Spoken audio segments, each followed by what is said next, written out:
Her father was dying. Her family had no money. She worked construction just to buy his medicine. Then, a rich woman promised her big money in Lagos. What she did not know was that this woman sold girls to men. When Grace said no, she was thrown on the street with nothing. No money, no shoes, no hope. She sold water in traffic to survive. She slept under bridges. Everyone told her to sell her body. Then one day, in the bush, she found a man shot and dying. She saved his life with her last money and her own blood. That man was Chief Madu, one of Nigeria's richest men, and she never knew saving him would change her life forever. So grab your popcorn and let's start. If you like this story, please subscribe and hit the thumbs up. The morning sun had not even come up, yet Grace was already at the construction site, her hands white with cement dust. Bang! Crash!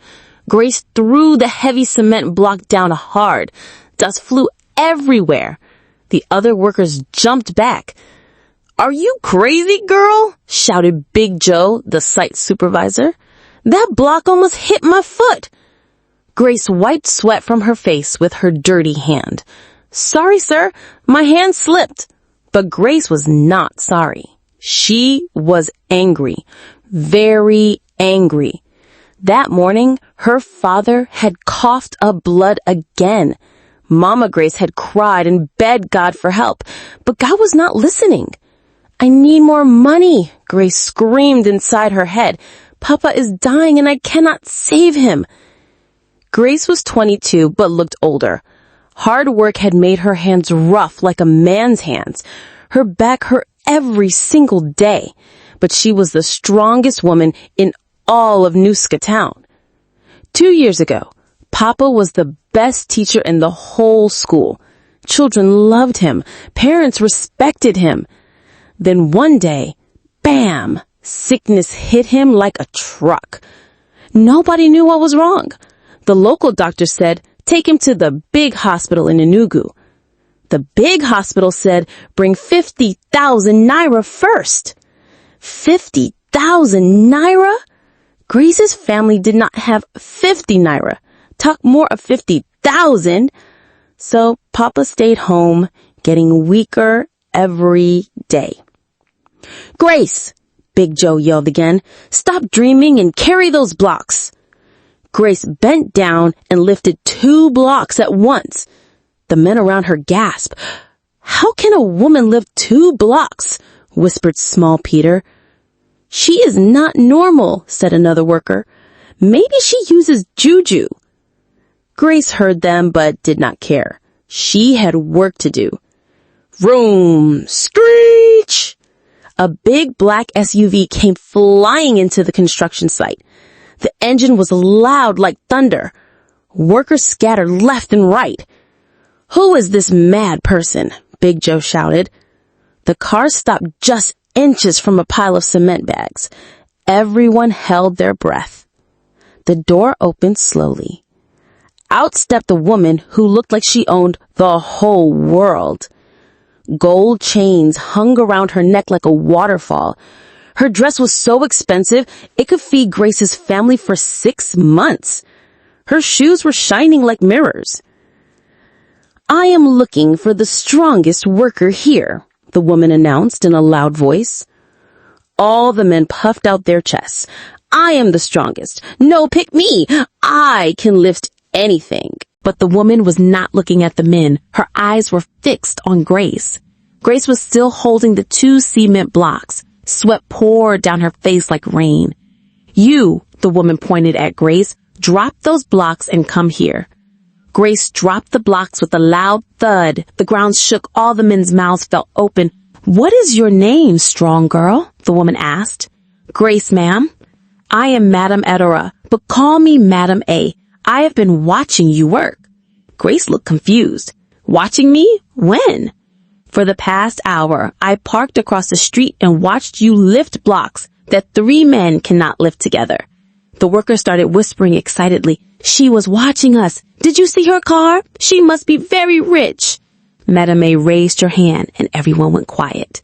Grace, how much do you earn here? 5,000 naira per month, Ma. 5,000? Madame A laughed so loud the whole construction site could hear. Child, I will pay you 50,000 naira every month. Grace's legs almost gave way. 50,000?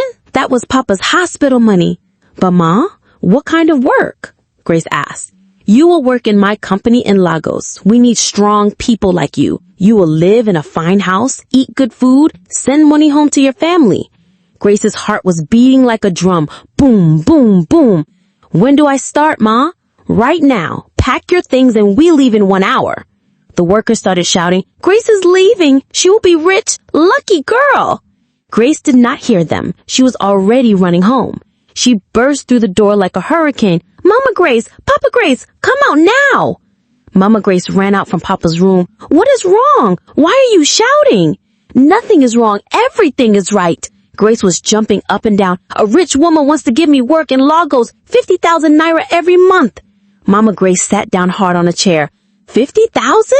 Are you sure? Yes, she is waiting for me. I have to pack now. From his bed, Papa called weakly. Grace, come here. Grace rushed to Papa's bedside. He looked very sick, but his eyes were worried. My daughter, this sounds too easy. Why would a stranger offer you so much money? Papa, maybe God finally heard our prayers. Papa tried to sit up, but was too weak. Just promise me something. If anything feels wrong, anything at all, you run. You hear me? You run fast and come home. Grace held Papa's thin hand. I promise, Papa. But nothing will go wrong. This is our miracle. Outside, a car horn was honking loudly. Beep, beep, beep. She is here, Grace shouted. She threw her few clothes into a bag. Mama Grace started crying. My daughter, I'm scared. Don't be scared, Mama. I will send money next week. Papa will go to the best hospital. Grace hugged her parents tight. Papa felt like bones in her arms. I will make you proud, she whispered. Grace ran outside. Madame A was standing beside her shiny car, looking at her expensive watch. Are you ready? Madame A asked. Yes, Ma, I am ready for anything. Madame A smiled, but something about her smile made Grace feel cold for just 1 second.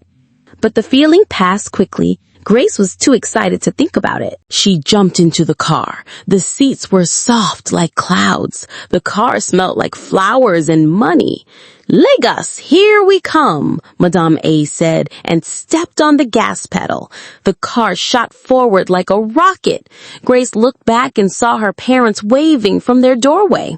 Papa was leaning against the door frame, looking worried even as he waved.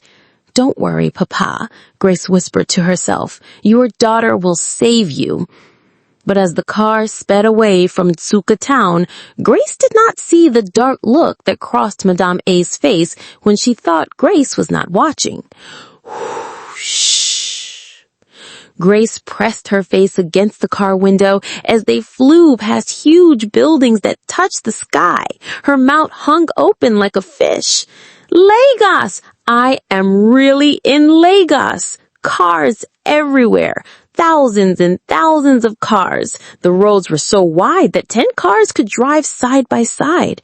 Bright lights flashed from every building like Christmas decorations. Close your mouth, village girl, Madame A laughed. You look like you have never seen a city before. Grace quickly closed her mouth, but her eyes stayed wide open. After 2 hours of driving, they entered a place that looked like paradise. The houses were like palaces. Each one was bigger than Grace's entire village school. Welcome to Lekki, Madame A announced proudly. The car stopped in front of a mansion that made Grace's heart skip 3 beats. It was painted bright white with golden gates that sparkled in the sun. This is your house? Grace whispered. Our house, Madame A corrected with a big smile. Your new home. Grace stumbled out of the car like she was in a dream. Inside the mansion, Grace's eyes nearly popped out of her head. The floor was so shiny, she could see her reflection. Huge chandeliers hung from the ceiling like diamonds from heaven. The chairs looked too expensive to sit on. Jesus, Grace shouted, then quickly covered her mouth. Sorry, Ma, I did not mean to shout. Madame A laughed. Shout all you want, my dear. This is your home now. A maid appeared like magic. Show Grace to the blue room, Madame A commanded. Grace followed the maid upstairs that felt like walking on clouds. The blue room was bigger than Grace's entire house back home. The bed was so soft, Grace thought she might sink into it and disappear. She had never seen a bed so big. 10 people could sleep on it. The bathroom is through that door, the maid said quietly. Grace opened the bathroom door and screamed. Ah! The maid came running. What is wrong?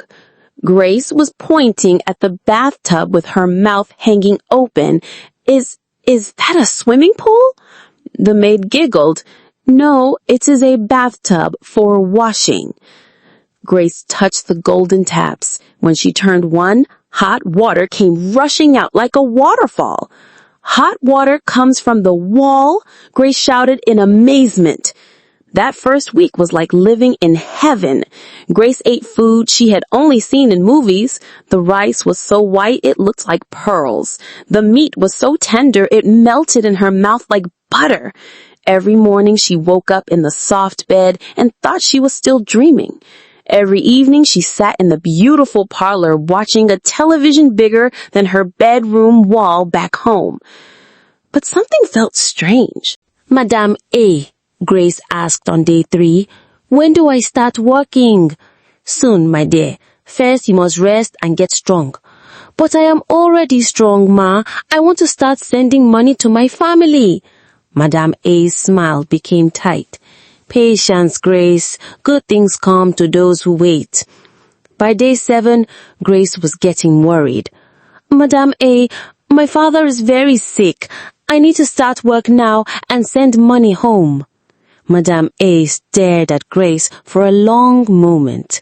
Then she stood up slowly. You are right. It is time to start work. Wait here. Grace's heart jumped with excitement. Finally, Madame A returned carrying a small red dress. It was so short, it looks like a handkerchief with sleeves. Put this on, Madame A commanded. Grace held up the tiny dress. Matt, this dress, it is too small and too short. Put it on, now. Something in Madame A's voice made Grace's blood turn cold. Ma, what kind of work requires this dress? Madame A's face changed completely. Her kind smile disappeared. Her eyes became hard like stones. A man is coming tonight. He has paid good money for you. You will make him happy. Grace dropped the dress like it was on fire. What? You heard me. A rich man wants to spend the night with you. He will pay 50,000 naira per month. Grace's whole body started shaking. Ma, you mean you want me to sleep with a man? Of course. How did you think you would earn 50,000 naira per month? By selling groundnuts? But you said I would work in your company. Madame A laughed a wicked laugh. This is my company, you stupid village girl. My girls are the most beautiful in Lagos. Men pay big money for them. Grace felt like the ground was spinning under her feet. I am not a prostitute. You are now. No, Grace screamed. I will never do that. Never. Madame A's face became dangerous. You will do what I say. You are in my house. You have no choice. Grace backed toward the door. I am leaving right now. Fine, leave, but you take nothing with you. Nothing. Grace ran to her room and grabbed her small bag. Her hands were shaking so badly she could barely hold it. Madame A was waiting by the front door with two big men. "Give her nothing," she told the men, "not even shoes." Grace looked down. She was wearing only the house slippers Madame A had given her. "My shoes are in the room." "No shoes," Madame A screamed. "Get out of my house now." The big men grabbed Grace's arms and threw her outside. Slam! The golden gate closed behind her with a sound like thunder. Grace stood on the street in her thin dress and house slippers. The cold night air was scary. Cars drove past at high speed. Their lights blinded her eyes. "What do I do now?" Grace whispered to herself. A group of men sitting under a street light saw her. "Hey, fine girl, you need somewhere to sleep tonight?" Grace grabbed her bag tight and ran. She ran and ran until her feet were bleeding. The house slippers fell off, but she kept running.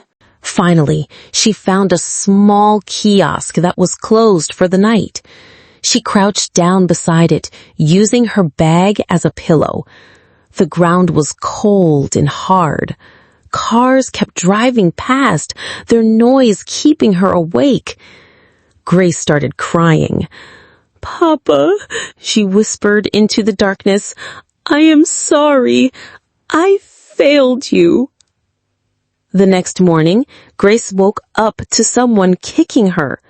"Move away from my shop," a fat man was shouting. Grace jumped up. Her whole body was stiff and sore. "Please, sir, I have nowhere to go." "That is not my problem. Move." Grace picked up her bag and walked away. Her stomach was making loud noises. She had not eaten since yesterday. She walked for hours, looking for work. Every shop owner said no. "We don't hire street girls," they all said. By afternoon, Grace was so hungry she felt dizzy. That's when she saw them, girls walking between cars in traffic, carrying buckets of pure water on their heads. Grace watched one girl sell water to a driver. 50 naira, the girl called out. 50 naira per sachet. If Grace could sell 20 sachets, she would have 1,000 naira. Grace approached a tough-looking girl with short hair and scars on her face. "Please," Grace begged, "I need work. Can you teach me how to sell water?" The girl looked Grace up and down. "You look too soft for this work, and too proud." "I am not proud. I am desperate." The girl studied Grace's face. "My name is Chinwe. I have been selling water for 5 years. This work is not easy." "I can do anything," Grace said firmly. Chinwe laughed. "We will see. I will give you 1 bucket of water, 24 sachets. You pay me back 1,200 naira. You keep the rest." Grace's heart jumped. Thank you so much." "Don't thank me yet," Chinwe warned. "If you don't sell all the water, you still owe me the money." Grace lifted the heavy bucket on her head. It was much heavier than cement blocks. She walked into the busy traffic. Cars were everywhere, moving fast and honking loudly. "Pure water! Cold pure water!" Grace shouted. Some drivers ignored her. Others laughed and pointed at her. "Look at that one," a taxi Arab called out to his friend. "She looks too fine to be selling water. I bet she'll be sleeping with men by next week." Grace's face burned with shame, but she kept walking. By afternoon, Grace had only sold 10 sachets. Her feet were covered in blisters. Her head was pounding from carrying the heavy bucket. The other water sellers were laughing at her. "See the village girl, too proud to do what we all do to make extra money." "What do you mean?" Grace asked. One girl with bright makeup leaned close. "We all have men friends who give us money. You can't survive on just what's a money." "I can try," Grace said quietly. The girls laughed harder. "You will see. When hunger really bites you, pride goes away very fast." That night, Grace slept under a bridge with other homeless people. The ground was wet from rain. Mosquitoes bit her all night. Police came in the middle of the night with flashlights and sticks. "All of you, get up! Move away from here!" Everyone scattered like chickens. Grace ran with her bag, not knowing where to go. She found another bridge and lay down again. As she stared up at the stars, Grace whispered to herself, "I will never sell my body, no matter what happens. Never." But deep in her heart, a small voice asked, "How long can you survive like this?" Grace closed her eyes tight and tried not to listen to that voice. Tomorrow would be another day of fighting to survive on the dangerous streets of Lagos. Grace's stomach was eating itself from inside. She had not eaten anything real in 3 days. Only dirty water from public taps and one banana she found on the ground. Her feet were covered in sores. Her clothes were torn and dirty. She smelled terrible. The other street girls had stopped talking to her. "That one is too proud," they whispered. "She will die of hunger before she opens her legs for money." Grace was walking along the Lagos-Ibadan highway, looking for a quiet place behind the bushes. Her stomach was cramping badly. She pushed through tall grass and thorny bushes until she found a hidden spot. As she crouched down, a sound made her freeze. "Help me." The voice was so weak, Grace thought she imagined it. "Help, please." Grace's heart started pounding. Thump, thump, thump. "Who is there?" she called out softly. "Help me." Grace followed the voice deeper into the bush. Thorns cut her arms and legs, but she kept going. Then she saw him. Jesus Christ! A man was lying face down in the dirt. His expensive suit was torn to pieces. Blood covered his head and face. His hands and feet were tied with thick rope. Grace covered her mouth to stop herself from screaming. The other man's eyes opened slowly. They were filled with pain and fear. "Please," he whispered, "don't leave me." Grace looked around quickly. What if the people who did this were still around? What if they came back? Every smart part of her brain screamed, "Run! This is not your problem." But Grace could not move her feet. The man was dying. She could see it in his eyes. "I don't have money," Grace whispered. "I can't help you properly." "Please," the man begged, "just get me to hospital." Grace stared at the man. He was heavy, much heavier than her. How could she move him? But she remembered Papa lying sick at home. If Papa was dying in the bush like this, she would want someone to help him. "Okay," Grace said firmly, "I will help you."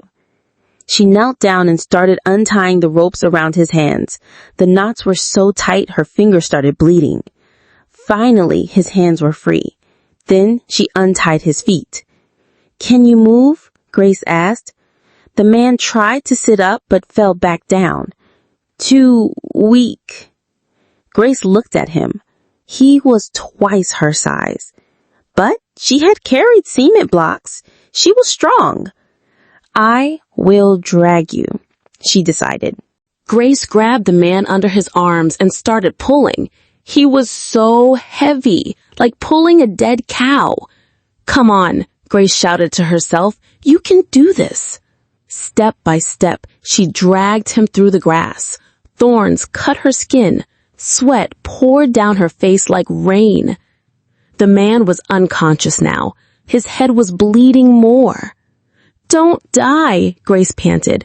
"I am not dragging you all this way for you to die." After 30 minutes that felt like 30 hours, Grace reached the roadside. Cars were flying past at top speed. Nobody was stopping. Grace jumped into the road, waving her arms like a crazy person. "Stop! Please stop! Emergency!" 10 cars passed without slowing down. 20 cars. 30 cars. Grace was crying now. "Somebody help us!" Finally, an old yellow taxi slowed down. The driver rolled down his window. "What is your problem?" "Please, sir, this man is dying. Take us to hospital." The driver looked at the bloody man on the ground. "I don't want trouble. Find another taxi." "Please." Grace fell on her knees in the middle of the road. "I will pay you everything I have." Something in Grace's voice made the driver change his mind. "How much do you have?" Grace emptied her pockets. 1,100 naira. It was every kobo she had that day selling water. The driver sighed, put him in the back seat. Grace and the driver lifted the unconscious man into the taxi. Grace climbed in beside him, holding his head so it wouldn't bounce around.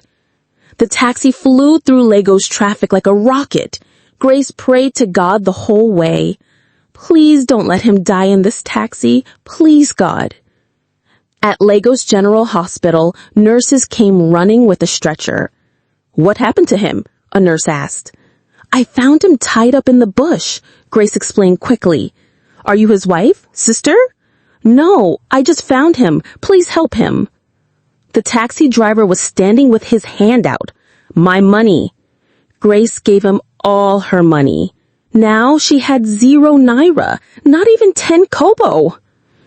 Inside the hospital, a doctor examined the man quickly. "He needs surgery immediately and blood transfusion. That will be 50,000 naira deposit." Grace's knees went weak. "Doctor, I don't have 50,000 naira." "Then we cannot treat him." "But he will die." "Not my problem. No money, no treatment." Grace grabbed the doctor's white coat. "Please, sir, I'm begging you." "Let go of my coat." Grace fell on her knees right there in the hospital corridor. "Doctor, I am on my knees begging you. This man is somebody's son, somebody's father. Please." Other patients and nurses stopped to watch. Grace was crying so hard her whole body was shaking. "Please, if you have ever loved your own father, please help this man." The doctor looked around. Everyone was staring at him. "Fine," he said angrily. "We will treat him, but if he dies, it's not my fault." They wheeled the man into the emergency room. After 1 hour, the doctor came out looking worried. "We stopped the bleeding, but he needs blood immediately. Our blood bank is empty." "What type of blood?" Grace asked quickly. "O positive." Grace rolled up her sleeve. "Take mine." "Are you O positive?" "I don't know. Test me." The doctor looked at Grace carefully. She was thin and weak from not eating. "When last did you eat a proper meal?" Grace thought about it. 3 days ago? "You are too weak to donate blood." "Test me anyway." They tested Grace's blood. O positive, perfect match. "I still don't recommend this," the doctor warned. "You could collapse." "Take my blood," Grace said firmly. "Save his life." They connected Grace to the blood donation machine. She watched her blood flow through tubes into a bag. The room started spinning. Grace felt dizzy. "I feel strange," she whispered. Then everything went black. Thud. Grace collapsed on the hospital floor. When Grace woke up, she was lying in a hospital bed with a drip connected to her arm. A nurse was checking her temperature. "You are awake. Good." "The man, is he alive?" "Yes, thanks to you, your blood saved his life." Grace smiled weakly. "Thank God. He has been asking for you. He wants to see you." "Me? Why?" "He says you are his angel." The nurse helped Grace into a wheelchair and pushed her to another room. The man was sitting up in bed, his head wrapped in bandages, but his eyes were clear and strong now. When he saw Grace, tears started flowing down his face. "You saved my life," he said in a voice full of emotion. Grace felt embarrassed. Anyone would have done the same thing. "No," he said firmly. "Most people would have walked away, especially someone in your situation." "My situation? I can see you are homeless, hungry. You had nothing to gain by helping me, but you risked everything."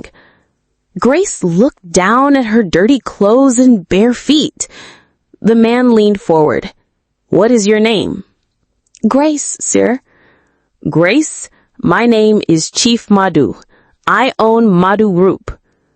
Grace looked blank. She had never heard of Madhu Group. Chief Madhu smiled. "I am one of the richest men in Nigeria, and you, a poor girl with nothing, saved my life." Grace's mouth fell open. "Rich? How rich?"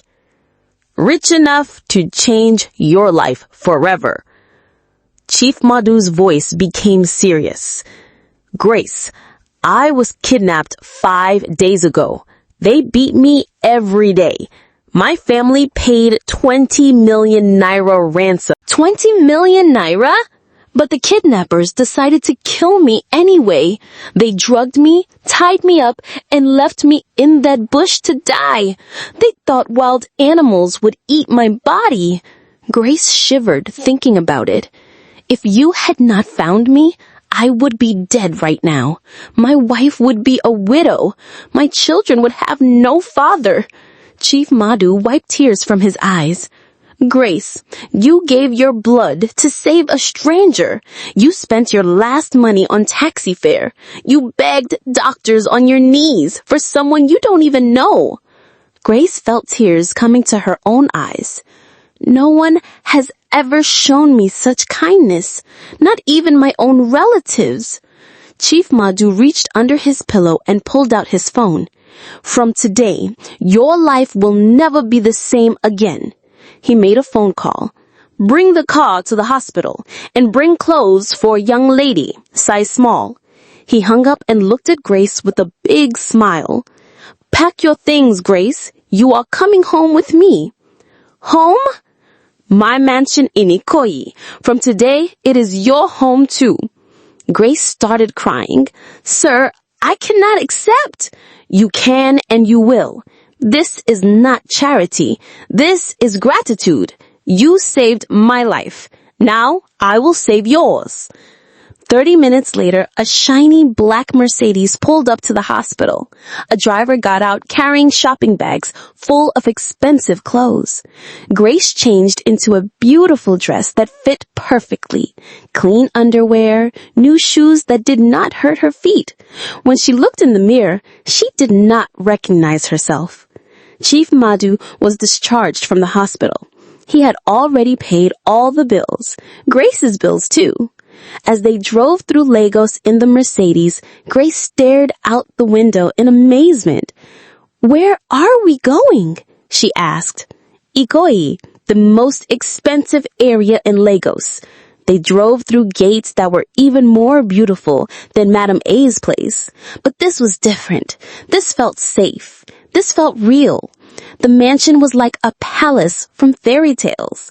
Crystal chandeliers hung from ceilings so high, Grace had to bend her neck back to see them. The floors were made of marble that sparkled like diamonds. The walls were covered in gold. "This is your home now," Chief Madhu announced. A woman in uniform appeared. "This is Mrs. Johnson, the head housekeeper," Chief Madhu explained. "She will show you to your room." Grace followed Mrs. Johnson upstairs covered in red carpet. They stopped at a door made of solid wood with golden handles. Mrs. Johnson opened the door. Grace's legs almost gave way. The room was bigger than her entire family house back home. The bed was huge, with silk sheets that looked like they cost more than a car. The bathroom had a bathtub made of marble, golden taps, mirrors everywhere. Is this really for me?" Grace whispered. "All yours," Mrs. Johnson smiled. "Chief Madhu said to give you the best room in the house." Grace sat on the soft bed and started crying. But these were different tears, not tears of sadness or fear. These were tears of joy. After weeks of sleeping on cold ground under bridges, Grace was in a palace. After days of hunger, she would never be hungry again. After being thrown away like garbage by Madam A, someone actually valued her life. "Thank you, God," Grace whispered. "Thank you for not letting me give up." That night, Grace took her first hot bath in weeks. She ate food prepared by professional chefs. She slept in silk sheets on a bed softer than clouds. But most importantly, she still had her dignity. She had saved a life without selling her soul. And now, her real life was about to begin.